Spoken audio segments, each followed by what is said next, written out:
again. This time, let's talk about what's called the DNO. That's the District Network Operator, and they're responsible for the wires that actually connect you to the national grid.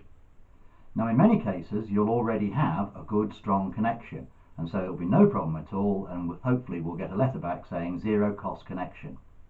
However, in some cases, it may be that you're a single phase connection or even a three-phase connection and connected to the grid by a piece of bell wire 3 miles up a valley or something.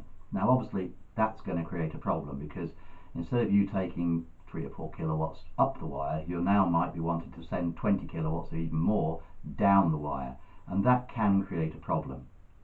However, any problem can be overcome, and even if the worst comes to the worst, we have a solution. So even if the DNOs come back to us and say, no, it's going to cost thousands and thousands of pounds to upgrade the transformer and upgrade miles and miles of cable and all the substations, etc.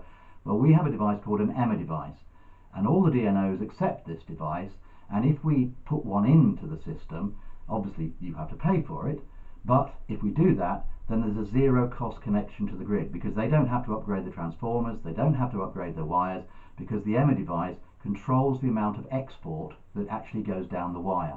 It makes no difference at all to the amount of income you earn because the power just goes at a different rate, that's all.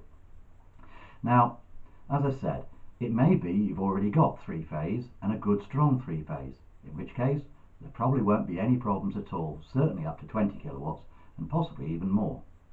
Now, if you've got single phase, then it's probably best not to go more than about 15 or 20 kilowatts as a turbine, because above that you almost certainly will need to have an upgrade. However, again, if you really did want to have a bigger one, we could use an EMA device to divert the power into other uses for it. For instance, we have had people that have had a 50 kilowatt or 100 kilowatt turbine, and they diverted the power into a wood drying kiln or some other usage for that electricity, and that way you keep all the power on the farm and don't actually have to export it. And again, that actually makes you more money because you then have an additional income stream and don't have to pay for the electricity. You still, of course, get all the feed-in tariffs. Now, we take care of the DNO for you. We write all the letters, we know how to negotiate with them, and even if they come back and go, yes, it's going to cost so many thousands of pounds to connect, we can still negotiate with them because there's some work that's contestable and some work that's non-contestable.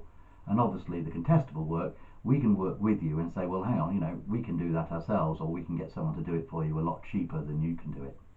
So, if you have any other further questions, or you want to know anything else, as usual, drop me a line, send me an email, or just give me a telephone call. Until then, bye-bye.